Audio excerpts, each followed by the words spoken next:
नमस्कार, आप देख रहे हैं इंडिया न्यूज। आपके साथ मैं हूं निदा अहमद। लगातार आंकड़े आपको हम दिखा रहे हैं, लगातार भयावह तस्वीरें जो इस वक्त देश से अलग अलग हिस्सों से आ रही हैं वो हम आप तक पहुंचा रहे हैं। दिखाने का मकसद आपको पैनिक करना नहीं है, दिखाने का मकसद सिर्फ इतना है ताकि आप इस बीमारी की गंभीरता को समझें, आप अपना बचाव खुद करें, क्योंकि कोई आपकी मदद के लिए आगे नहीं आएगा। तस्वीरें देखिए आपने कि कैसे लोग यहाँ पर सिसकने को मजबूर है, रोने को मजबूर है, चीख चिल्लाहट साफ नजर आ रही है, लेकिन उनकी आंखों के सामने उनका बंदा उनसे हमेशा के लिए बहुत दूर जा रहा है। चलिए सबसे पहले एक अहम खबर का रुख कर लेते हैं। इसके अलावा मेहमानों का पैनल हमारे साथ जुड़ेगा, उनका भी तारुफ मैं आपसे कराऊंगी, समझने की कोशिश करेंगे, डॉक्टर से जुड़ेंगे हमारे साथ कि आखिर इस संकट में क्या कुछ हो रहा है। तो कोरोना संकट पर फिलहाल एक अहम जानकारी मैं आपको दे देती हूँ कि प्रधानमंत्री नरेंद्र मोदी की अहम बैठक है। कोरोना संकट पर थोड़ी ही देर में मुख्यमंत्रियों के साथ बैठक करेंगे प्रधानमंत्री नरेंद्र मोदी। ऑक्सीजन की किल्लत और सप्लाई पर यह चर्चा होगी और दोपहर 12:30 बजे ऑक्सीजन निर्माताओं से बातचीत करने का भी प्रधानमंत्री नरेंद्र मोदी का कार्यक्रम है। तो प्रधानमंत्री नरेंद्र मोदी ने आज अपनी तमाम रैलियां रद्द कर दी है।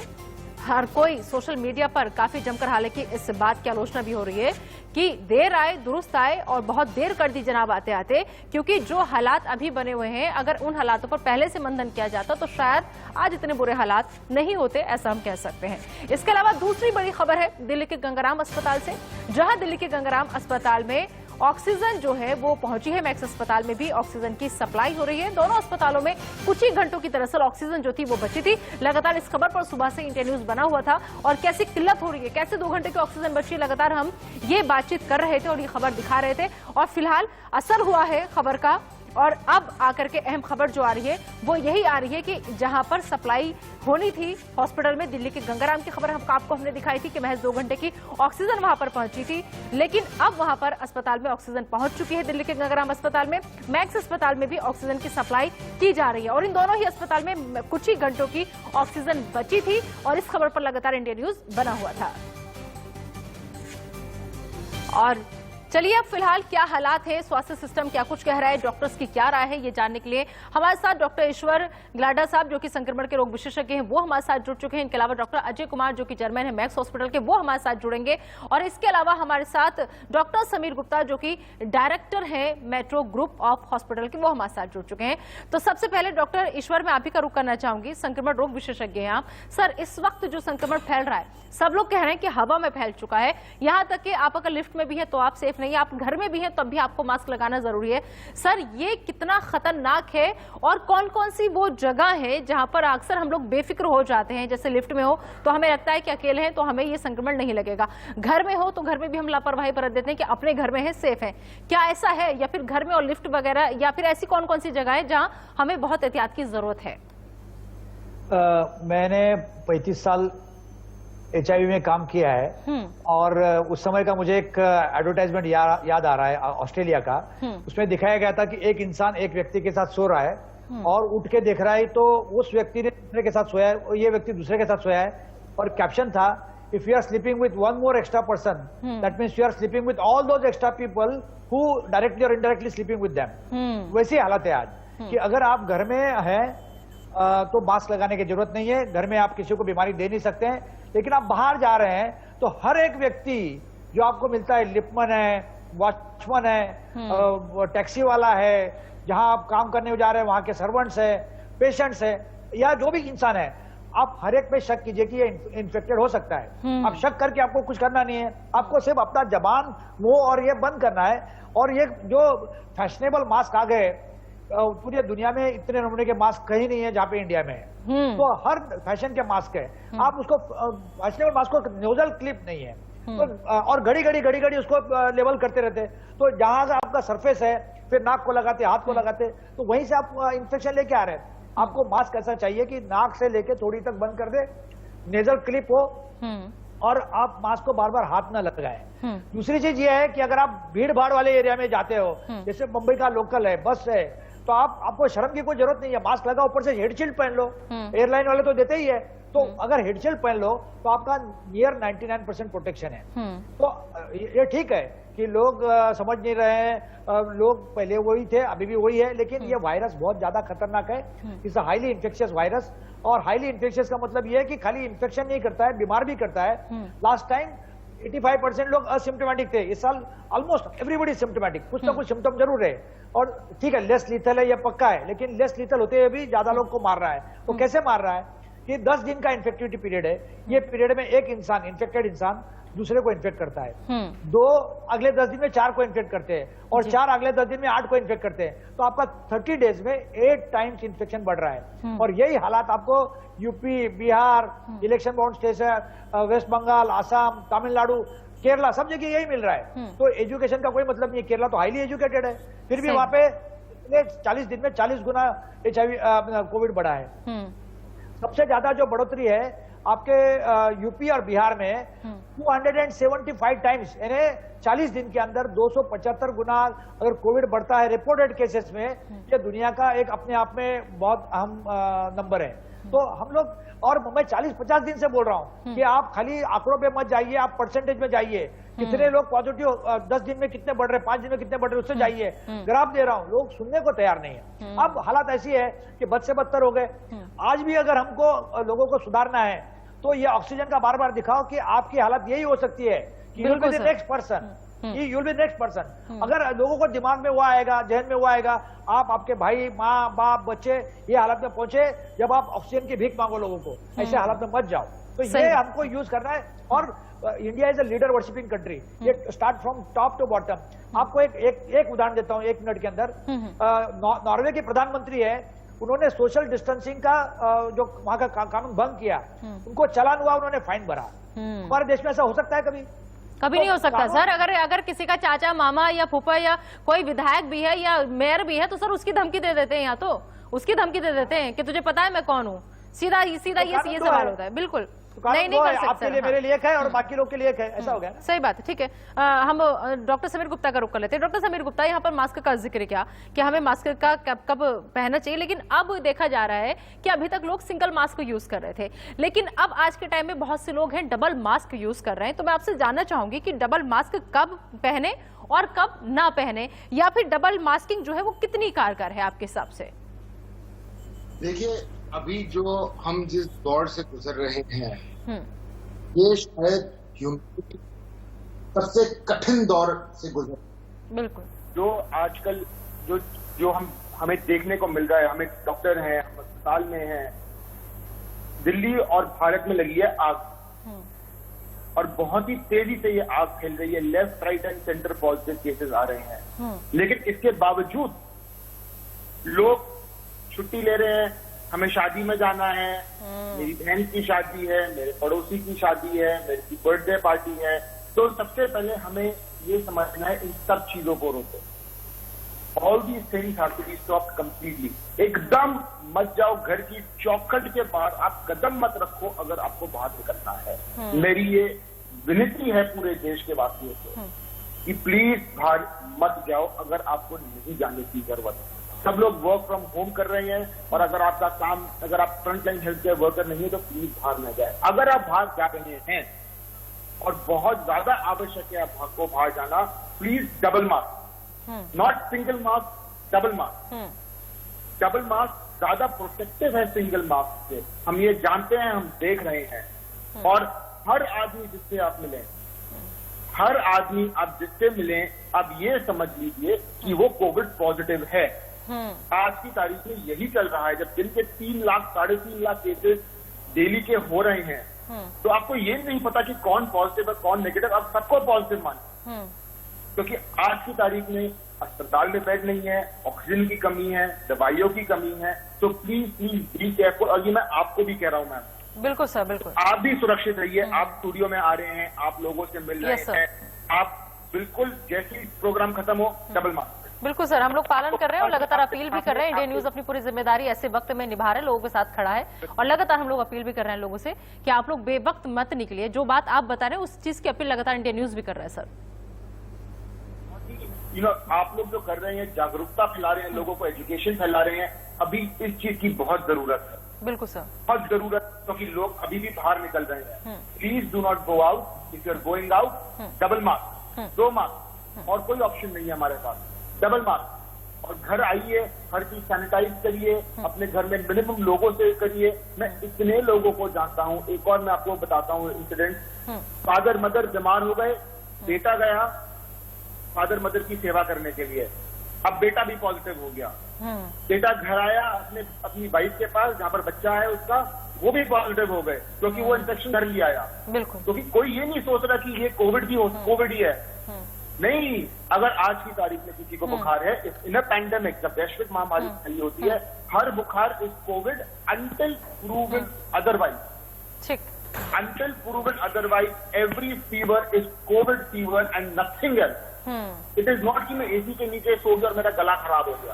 It is not कि मैंने ठंडा पानी पी लिया मेरा गला खराब हो गया, थोड़ा बुखार हो गया गर्मी में बाहर। नो, अगर कोई भी लक्षण सिम्टम्स दिखाई दे रहे हैं तो उसे हमें गंभीरता से उस पर विचार करना होगा, उस पर डॉक्टर की राय लेनी होगी, दिखाना होगा। ठीक है, हमारे साथ हमारे संवाददाता पुलकित भी जुड़ चुके हैं दिल्ली से।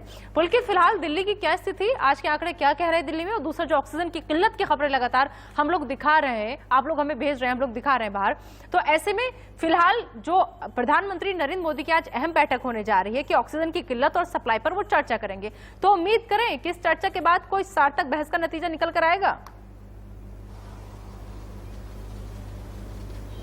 देखिए, फिलहाल बहुत गंभीर स्थिति है दिल्ली के अंदर। मैक्स जैसे बड़े अस्पताल ने नए मरीज दिल्ली एनसीआर में लेने से मना कर दिया है कोविड के, क्योंकि ऑक्सीजन की कमी है। गंगाराम अस्पताल में 25 लोगों की मौत पिछले कुछ घंटों में हो चुकी है। 60 लोगों की बात गंगाराम अस्पताल कह रहा है कि ऑक्सीजन की जरूरत है। हालांकि सरकार ठीक है पुलकित, यहाँ मैं आपको रोकना चाहूंगी, एक बड़ी खबर आ रही है, उसका रुख कर लेते हैं। तो लगातार देश में कोरोना से हाहाकार मचा हुआ है।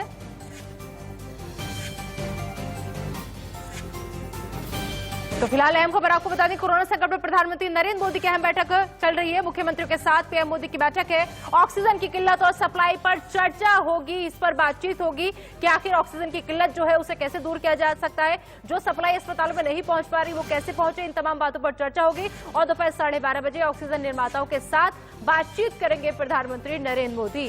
पुलकित,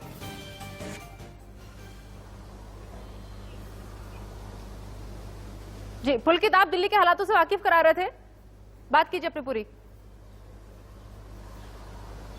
देखिए दिल्ली के अंदर जो तमाम 115 प्राइवेट अस्पताल हैं, उनमें से बहुत सारे अस्पताल ये दावा कर रहे हैं कि उनके पास कुछ ही घंटों की ऑक्सीजन बची हुई है। मैक्स जैसे बड़े अस्पताल ने, जहां तमाम बड़े जितने भी कोविड के जितने भी बड़े मामले होते हैं उनका इलाज हो रहा था, उसने नए पेशेंट लेने से मना कर दिया है दिल्ली एनसीआर के अंदर, जब तक कि ऑक्सीजन की जो किल्लत है वो खत्म नहीं हो जाती। और वहीं गंगाराम अस्पताल के भी हालात खराब हैं। हालांकि सरकारी सूत्र ये कह रहे हैं कि गंगाराम अस्पताल के लिए ऑक्सीजन जल्द ही मुहैया करा दी जाएगी। दिल्ली सरकार के तमाम अधिकारी ये बात कह रहे हैं कि दिल्ली का जो कोटा था ऑक्सीजन का, वो उसे नहीं मिल रहा है। परसों भी नहीं मिला और कल भी पूरा कोटा नहीं मिला, और यही वजह है कि तमाम अस्पतालों में ऑक्सीजन की कमी है। और करीब 22 ऐसे अस्पताल हैं जो अभी फिलहाल ऑक्सीजन की कमी से जूझ रहे हैं। जी, लेकिन पुलकित, अभी थोड़ी देर पहले खबर आई थी कि दिल्ली के गंगाराम अस्पताल में ऑक्सीजन पहुंच चुकी है, मैक्स अस्पताल में भी ऑक्सीजन की सप्लाई शुरू हो चुकी है।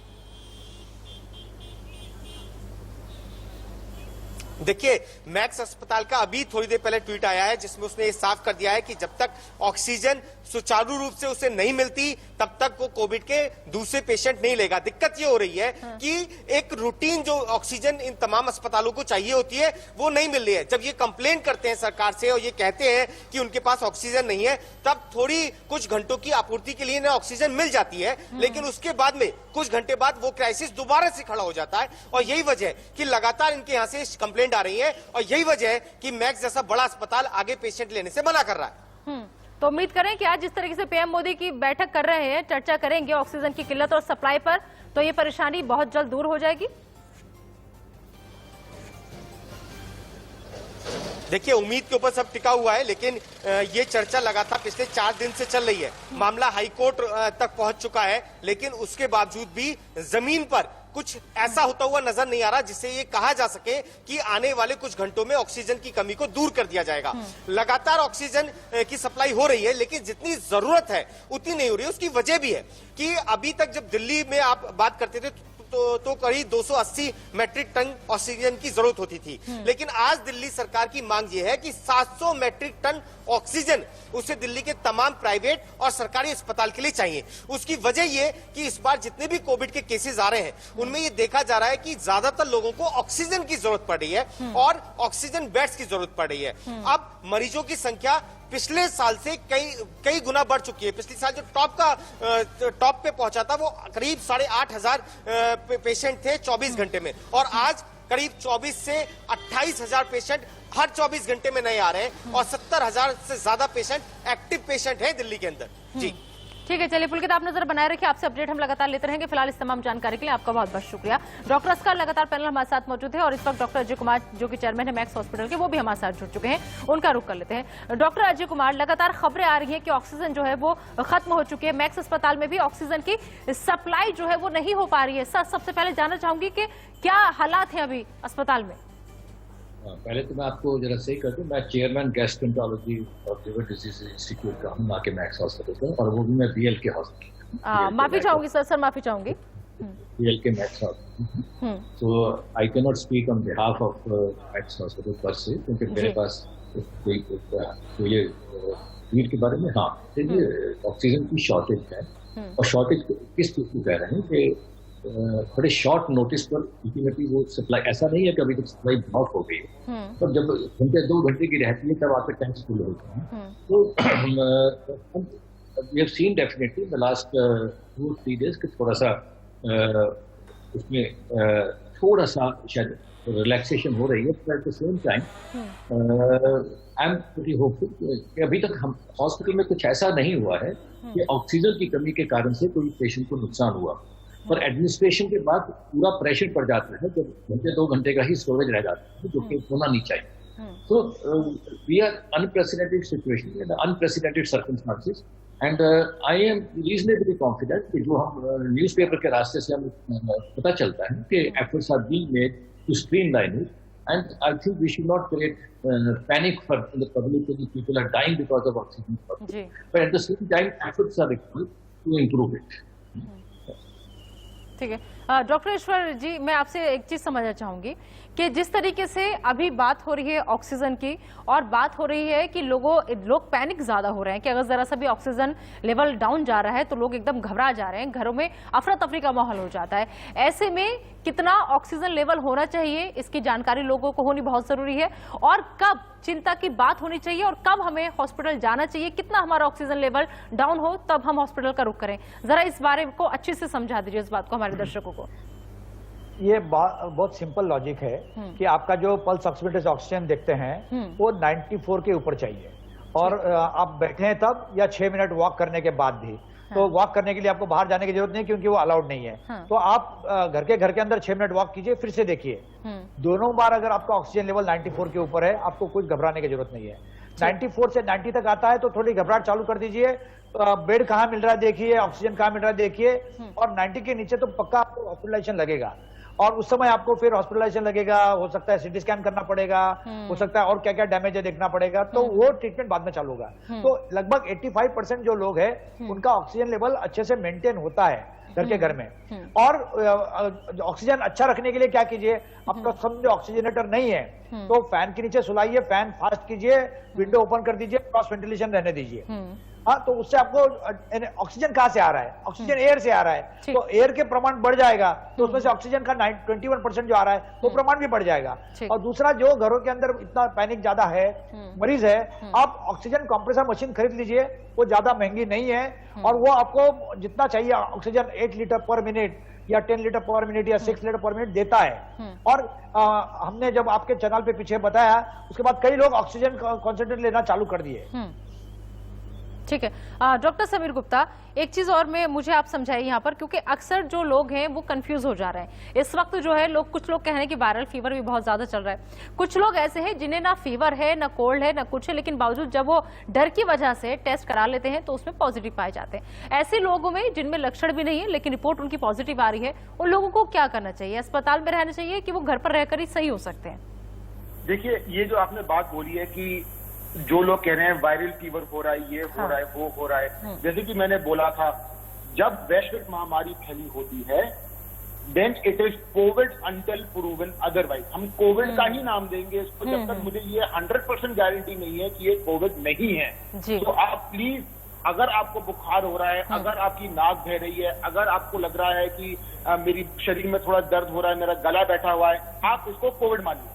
आप इसको ये मत सोचिए कि मैं ठंडा पानी पी लिया, मेरे को गर्मी लग गई, मेरा कुछ दिक्कत हो गई। नहीं, हम इसको कोविड का ही नाम देंगे। That's the first thing, let's be very clear about this. अभी हम एक क्राइसिस के दौर से गुजर रहे हैं और एक वैश्विक महामारी के बीच में हम लोग 3 लाख केसेस के साथ जूझ रहे हैं पर डे। यह फर्स्ट पॉइंट। जो सेकंड पॉइंट था आपका कि अगर कोई है जिसको सिम्टम नहीं है लेकिन उसको कराया और देखा कि है उसको, तो आप जो है प्लीज इमीडिएटली आइसोलेट हो जाइए। आप घर पे बैठिए, अपने सारे घर वालों से दूर हो जाइए, क्योंकि अगर आपको सिम्टम नहीं है लेकिन आप ये बीमारी फैला सकते हैं। और आप किसको फैलाएंगे? अपने घर वालों को फैलाएंगे, आप अपने बच्चों को फैलाएंगे, आप अपने फादर को फैलाएंगे। आप प्लीज अपने आप को इमीडिएटली सेल्फ आइसोलेट करिए, क्योंकि आप ये नहीं चाहते कि आपकी वजह से कोई और बीमार हो।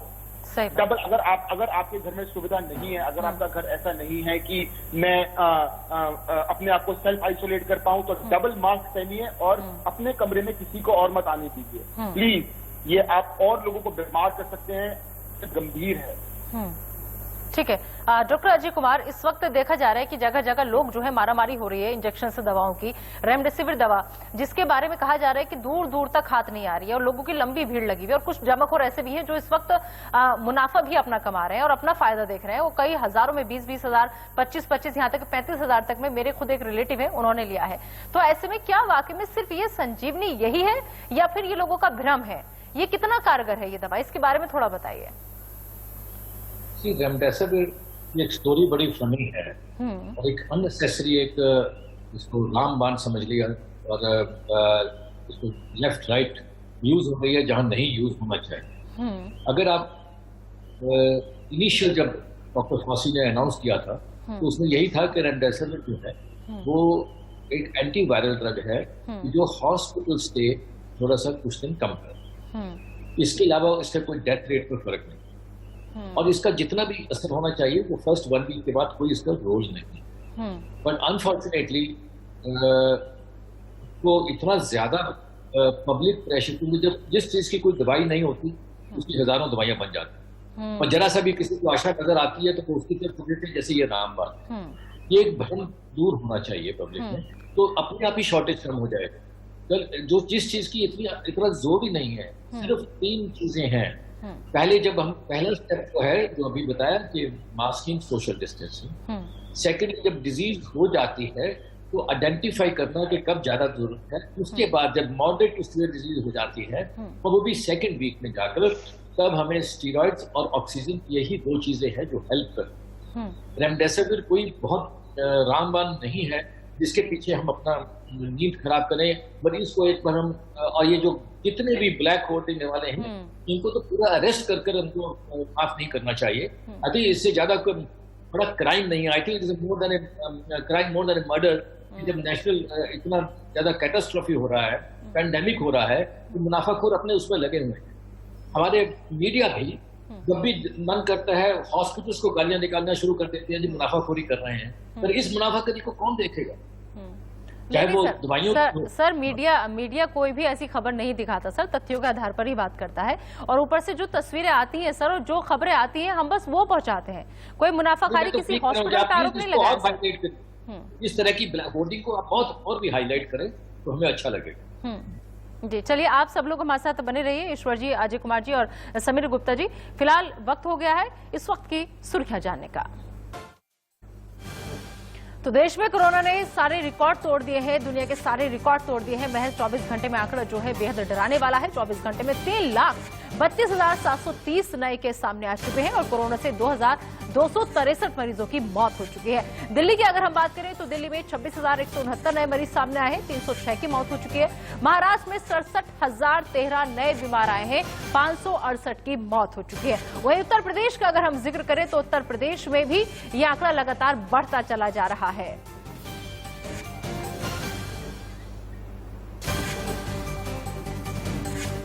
और बात कर लेते हैं बिहार की राजधानी पटना की। पटना में एक मरीज की मौत पर परिजनों का गुस्सा इस कदर फूटा कि अस्पताल में जमकर तोड़फोड़ शुरू कर दी। बिहार के सबसे बड़े कोविड अस्पताल पटना में एनएमसीएच में बक्सर निवासी कोरोना संक्रमित महिला की इलाज के दौरान मौत हो गई और इस पर पीड़ित परिजनों ने अस्पताल में हंगामा और तोड़फोड़ की। परिजनों ने ड्यूटी पर मौजूद डॉक्टर्स के साथ बदसलूकी भी की। परिजनों का आरोप है कि जब कोविड पॉजिटिव मरीज को लेकर वो अस्पताल पहुंचे तो डॉक्टर्स ने इलाज करने से इनकार कर दिया, जिससे महिला की मौत हो गई। मारपीट से नाराज जूनियर डॉक्टर्स ने काम ठप कर दिया है। कल इस अस्पताल में कोरोना से 17 मरीजों की इलाज के दौरान मौत हो गई थी और अभी भी इस अस्पताल में करीब 350 मरीज ऐसे हैं जो कोरोना की वजह से यहां पर भर्ती हैं। बताइए, मेरे मम्मी को एक बार भी देखने नहीं आए वो लोग, और देखने भी आए हैं तो गेट के पास थे, एकदम गेट के पास करे के ऐसे ऐसे ऑक्सीजन लगाओ, ऐसे ऐसे सिर उठा कर ऐसे करो वैसे करो। हम डॉक्टर पढ़े कि हम जानते हैं कि कैसे करें। इसी समय मेरी मम्मी का डेथ हो गया। फिर दौड़ दौड़ कर जा रहे थे सिस्टर के पास। सिस्टर कह रही है डॉक्टर के पास जाओ, डॉक्टर कह रहे हैं कि सिस्टर के पास जाओ। 4 घंटे से हम लोग दौड़ रहे थे। बताइए, मेरे मम्मी को एक बार भी देखने नहीं आए वो लोग, और देखने भी आए हैं तो गेट के पास थे, एकदम गेट के पास करे के ऐसे ऐसे ऑक्सीजन लगाओ, ऐसे ऐसे सिर उठा कर ऐसे करो वैसे करो। हम डॉक्टर पढ़े कि हम जानते हैं कि कैसे करें। इसी समय मेरी मम्मी का डेथ हो गया। फिर दौड़ दौड़ कर जा रहे थे सिस्टर के पास। सिस्टर कह रही है डॉक्टर के पास जाओ, डॉक्टर कह रहे हैं कि सिस्टर के पास जाओ।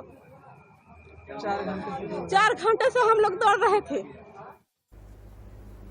उधर बिहार के गया में दुकानदारों और ग्रामीणों ने कोरोना के खिलाफ खुद से जंग छिड़ी है। संक्रमण की चैन को तोड़ने के लिए लोग खुद से परैया इलाके में 2 दिन का लॉकडाउन उन्होंने लगा दिया है। परैया की सभी दुकानें, बाजार 2 दिन के लिए लोगों ने खुद बंद कर दी हैं। साथ ही इनका यह भी कहना है कि अगर 2 दिनों के बाद भी कोरोना मरीजों की संख्या कम नहीं होती है तो इसे और बढ़ा दिया जाएगा। पिछले 1 सप्ताह में परैया प्रखंड में कोरोना के 160 मामले सामने आ चुके हैं, तो वहीं 6 लोगों की मौत हो चुकी है। परैया ब्लॉक के अंदर ये जो कोविड का संक्रमण है बहुत ज़्यादा बढ़ा हुआ है और कई लोगों की इससे मृत्यु भी हो गई। तो ये बाज़ार के लोगों ने एक दिन पहले ये निर्णय लिया, स्वतः इन लोगों ने आपस में बात करके सभी लोग अपनी इच्छा से 2 दिन के लिए पूरे बाज़ार को बंद किए हैं। बहुत बढ़िया है क्योंकि ये लोग अपना सुरक्षा स्वयं कर रहे हैं और हम लोगों के तरफ से भी निगरानी रखी जा रही है कि किसी तरह का कोई वाद विवाद भी न हो। बढ़िया है, मर्जी से कर रहे हैं तो कोई दिक्कत नहीं है। और शहर शहर ऑक्सीजन संकट को दूर करने के लिए अब एयरफोर्स ने भी मोर्चा संभाल लिया है। बता दें आपको कि बड़े ऑक्सीजन टैंकर को एयरलिफ्ट किया जा रहा है और इस मिशन में C-17 ग्लोब मास्टर और IL-76 एयरक्राफ्ट का इस्तेमाल किया जा रहा है, जिनके जरिए ऑक्सीजन कंटेनर को एयरलिफ्ट कर जरूरत वाले अस्पतालों में पहुंचाया जा रहा है। C-17 ग्लोब मास्टर से ऑक्सीजन कंटेनर एयरलिफ्ट कर लद्दाख पहुंचाए गए हैं।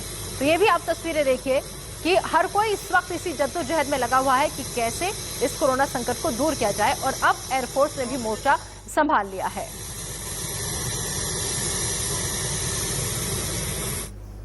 और तीनों डॉक्टर्स का पैनल हमारे साथ लगातार बना हुआ है। आइए एक बार फिर से उनका रुख कर लेते हैं। डॉक्टर अजय कुमार, आपने देखा बिहार की अभी हमने खबर दिखाई, आपको अगर आवाज पहुंची होगी तो कैसे परिजन जो है वो रो रहे हैं, बिलक रहे हैं, लेकिन अस्पताल ने देखने से ही मना कर दिया, कोई डॉक्टर तक नहीं आया। इसलिए सर ऐसी खबरें दिखाना हमारी मजबूरी हो जाती है क्योंकि जो आता है उसे हमें दिखाना पड़ता है। देखिए, बात ये सत्य है कि जब कोरोना वार्ड में पेशेंट चला जाता है तो उसमें कोई भी रिश्तेदार नहीं मिल पाते हैं और नहीं मिलना दिया जाता है जी। अब जब मरीज सीरियस होता है तो भावनात्मक होना एक बहुत बात है। इसीलिए हमें भी इन जनरल पब्लिक को ये एजुकेट करना बहुत जरूरी है कि ये एक मजबूरी है, चाहे वो हॉस्पिटल है, चाहे डॉक्टर है या कोई भी नर्स है, हेल्थ केयर वर्कर है, उनकी मजबूरी है कि जब पेशेंट के अंदर कोरोना वार्ड के अंदर कोई अटेंडेंट्स अलाउड नहीं हो सकते हैं क्योंकि वो डिजीज फैलने में और हेल्प करेगा। तो एक बात है। दूसरा एक व्यवहारिक बात है जो नॉर्मल समय में भी हो सकती है कि किसी का व्यवहार गलत होता है, उसकी बात सुनकर समझाने वाला कुछ चाहिए। तो उसी को मैं एक और इम्पोर्टेंट बात पर आता हूँ।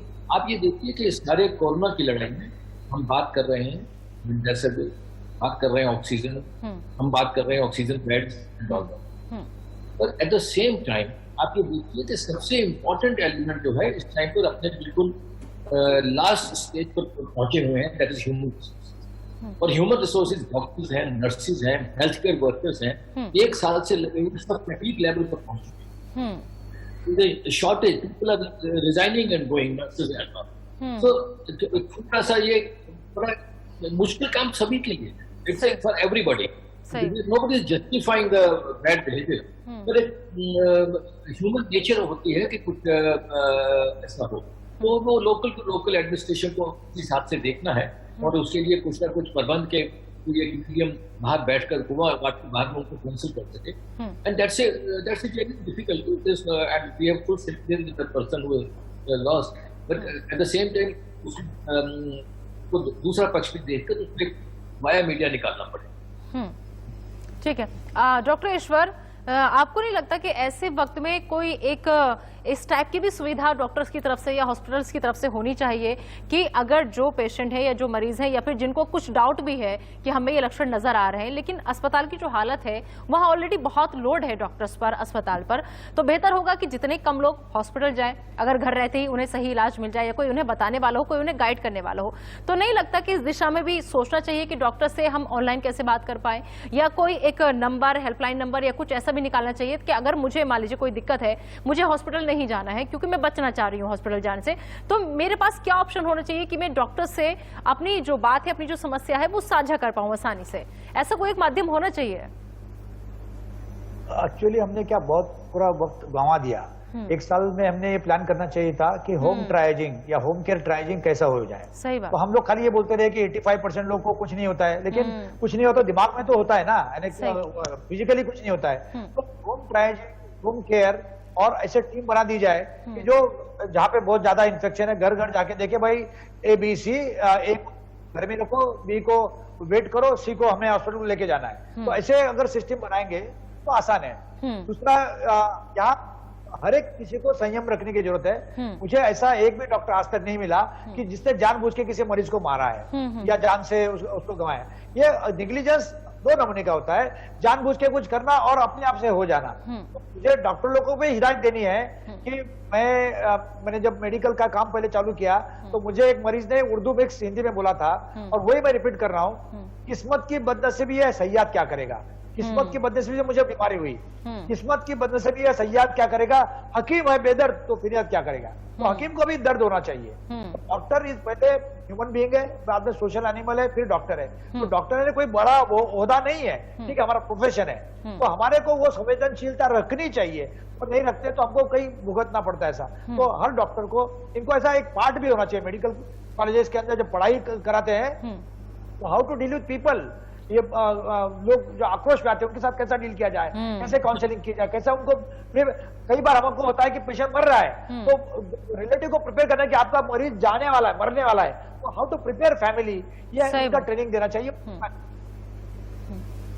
ये कहीं ना कहीं कमी रह जाती है और यही वजह है कि फिर गुस्से की तस्वीरें, तोड़फोड़ की तस्वीरें निकल करके सामने आती है। हालांकि धैर्य सभी को बनाना चाहिए, लेकिन हालात ऐसे हो जाते हैं कि कोई भी उस वक्त कुछ नहीं कर सकता। ठीक है, अब मैं एक बार फिर से डॉक्टर समीर गुप्ता आपके पास आना चाहूंगी। डॉक्टर समीर गुप्ता, आप जरा मुझे ये समझाइए कि अपने खून में अगर ऑक्सीजन हमें बढ़ानी है तो हमें क्या क्या खाना चाहिए, या कौन सा वो प्रोटीन है जो शरीर के सभी अंगों में ऑक्सीजन पहुंचाता है, ऐसा कुछ है क्या? देखिए, जो ऑक्सीजन होता है, ऑक्सीजन हमारा आरबीसी पहुंचाता है, आरबीसी जाता है आयरन के through.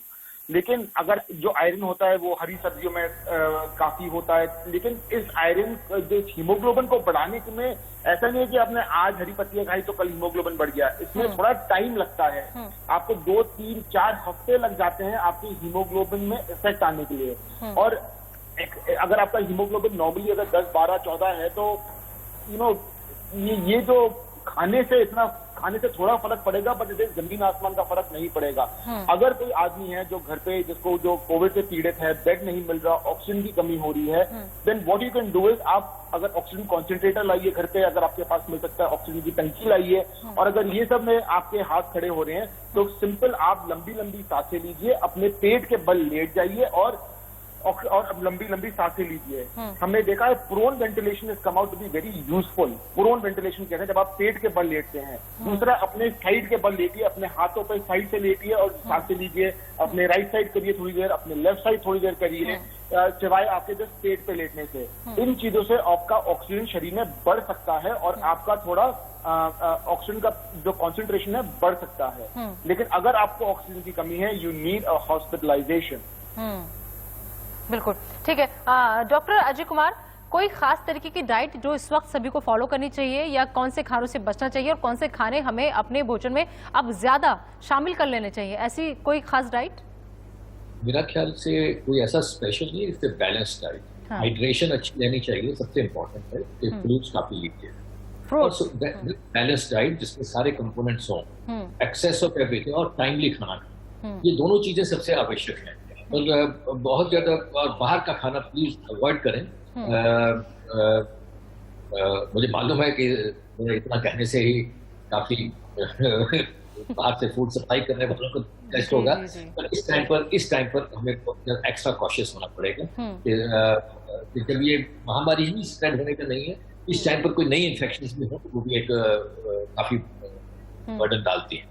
So we have to take care. It's a well-balanced diet with enough of fluids, enough of fruits, vegetables, salads, and of course proteins जो डॉक्टर्स ने बताया।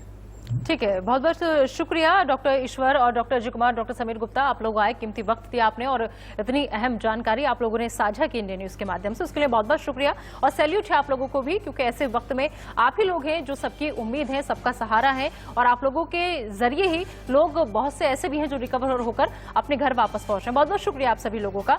तो फिलहाल हमारी सबकी कोशिश यही इस वक्त होनी चाहिए कि कैसे हम किसी के काम आ सके, कैसे किसी की हम मदद कर सके, और उससे भी बड़ी बात यह कि जितना जागरूक हम कर सकते हैं उतना हम आपको करेंगे, क्योंकि हम आपको इस वक्त रोकेंगे भी, हम आपको इस वक्त टोकेंगे भी। और इंडिया न्यूज ऐसे वक्त में आप सभी के साथ खड़ा है, आप सभी की आवाज बनकर। कोई भी सवाल है कुछ, आप हमारे फेसबुक पेज पर आप हमें ट्वीट कर सकते हैं, पूछ सकते हैं, और हम पूरी कोशिश करेंगे आपकी समस्या के समाधान की। फिलहाल एक छोटा सा ब्रेक, लेकिन बने रहिए इंडिया न्यूज के साथ।